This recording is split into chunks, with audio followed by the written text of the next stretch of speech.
Hello बच्चों, let's read the question.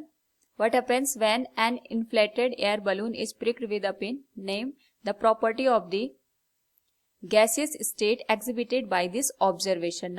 Now to answer this question, first we will discuss here the key concept, and here the key concept will be diffusion process. तो हमारे पास जो diffusion की process होती है उसमें जो gaseous substance होते हैं वो हमारे पास हाई कंसंट्रेशन से लो कंसंट्रेशन की ओर यहाँ पे फ्लो करते हैं.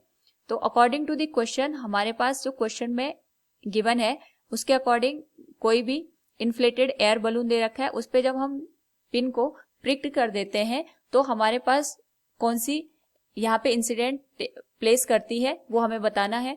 तो सबसे पहले अगर हम अज्यूम करें, सपोज हमारे पास बलून है, इसमें हमने यहाँ पे एयर को फिल कर रखा है. जैसे हम इस पे पिन को प्रिक्ट करते हैं तो जो एयर होती है वो हमारे पास आउटसाइड यहाँ पे फ्लो करती है.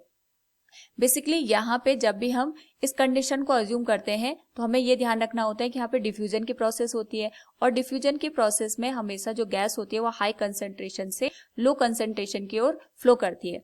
तो जब हमारे पास जो बलून है ये इन्फ्लेटेड कंडीशन में है तो इसका मतलब ये होगा कि यहाँ पे जो एयर होगी इसके इनसाइड वो बहुत ही पैक्ड फॉर्म में होगी, यानी यहाँ पे जो इनसाइड होगा उसके अंदर जो कंसंट्रेशन होगा दैट विल बी हाई. ये हमारे पास यहाँ पे हाई कंसंट्रेशन को इंडिकेट करेगा. जैसे हम यहाँ पे इसको पिन से प्रिक्ड करते हैं तो हमारे पास जो गैस होती है ये हाई कंसंट्रेशन से लो कंसंट्रेशन की ओर फ्लो करती है. और पिन से प्रिक्ड करने का ये यहाँ पे फायदा होता है कि जो भी यहाँ पे डिफ्यूजन की प्रोसेस होती है ये बहुत जल्दी हमें देखने को मिलती है, यानी it is a very fast process जहाँ पे जो एयर होती है वो हाई कंसंट्रेशन से लो कंसंट्रेशन की ओर फ्लो करती है. और इसी की वजह से हमारे पास जो बलून है वो कुछ टाइम के बाद डिफ्लेटेड कंडीशन में पहुंच जाता है. So from the given question we can say here what happens when an inflated air balloon is pricked with a pin.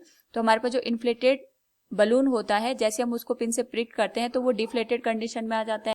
And here name the property of the gaseous state exhibited by this observation. तो यहाँ पे जो property show होती है by the gaseous material that is diffusion process. Diffusion process की वजह से यहाँ पे जो गैस होती है हाई कंसंट्रेशन से लो कंसंट्रेशन में फ्लो करती है. So hope all you understood it. Thank you and best of luck.